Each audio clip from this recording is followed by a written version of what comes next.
everyone. So the story I'm telling you tonight is about when I had an itch of some kind that was very mysterious to me. So anyways, my freshman year at Temple University. I go to the doctors there. They tell me I have eczema. I think it's bullshit. Whatever. This is not eczema. This is something much more serious.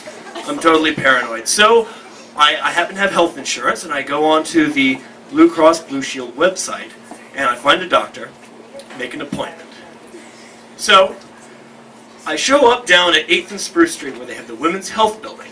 It's in stone. Like, it is a women's health building, unmistakably.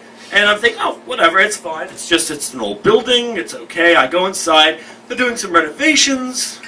It's okay. It's fine. It's a women's health building. I go upstairs. I walk into this lovely office. It's all wood paneling. It's polished. It's like this gorgeous sable wood. They have bridal magazines spread out. They have Red Book. They've got Cosmo. And it's all women sitting in there. I'd say about 10 plus women. I'm wearing tight jeans like I'm wearing now. They're a little light blue. Same with my shirt. And I got about the same type of facial hair I got going on now. I walk up to the receptionist and say, "Hi, my name is Aaron Stella. I have an appointment with the doctor." And the receptionist looks at me and she says, "So, Aaron Stella, E-R-I-N." I'm like, no, A-A-R-O-N. It's a common mistake. Don't worry about it. Okay. Everybody makes that mistake. It's okay. So I sit down, and every woman in the room is like giving me the one eye. It's just like, what's up? I have 3 heads. And, I'm the center of attention at that point. So the nurse calls me back. I step into the room. She comes in with her laptop, and she stops. She's just like, she walks up to me and she says, "Aaron, I gotta take your vitals and everything." I'm like, "All right, that's fine." I'm telling her what I've been experiencing. I said, "I don't think it's eczema. I don't think it's eczema." All right. She's okay with that. She leaves the room, and then the doctor comes in. The doctor comes in, he gives me the same look, and he has, I think, the same laptop. And he comes up and he's like, "Mr. Stella, I see there, you've been having a problem." And at that point, I'm so perturbed by this whole experience, like, "Listen, doc, I got a serious itch, like right here, and I don't know what to do, and everybody here seems weird, so could you just, take a look?"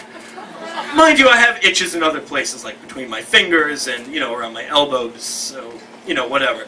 So he tells me to drop my pants. That's fine. My father was a doctor. I've been through this whole experience the whole time. So I drop my pants, and he does this. He's just like, "Yep, that's a penis." And I pull up my pants.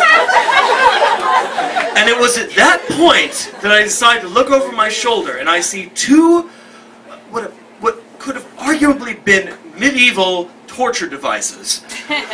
And they have places where you'll put your feet, and then other places where you might have attachments.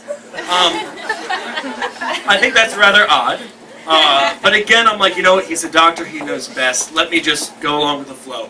So he prescribes me this very dull eczema cream again. So nothing has been solved. Alright, so about 4 days later, I'm sitting at brunch with a few of my friends, and I'm telling them about this very odd experience I had at the doctor. And all of a sudden, they burst out into laughter. And I'm like, "What's so damn funny?" They're like, "Sweetie, you went to a gynecologist." And as it turns out, a week later, I was billed from a doctor who was a gynecologist, $148 for giving me this damn cream. I call up the receptionist, I talked to her, I said, "Hi, my name is Aaron Stella. You have billed me. I am a man. I'm a total man. And by the way, between that time, I also went and found out I had scabies at the time, so I had a mite that was infecting everybody else around me. And I said, "Listen, I would be more honest next time. Somebody could have said something," and she said, "You know what, we're very sorry, we can just overlook this next time." I'm like, "That's great." And you know what? My honesty pervaded, and that was great, because that's a good story now. Yes. About my first and probably last trip to the gynecologist.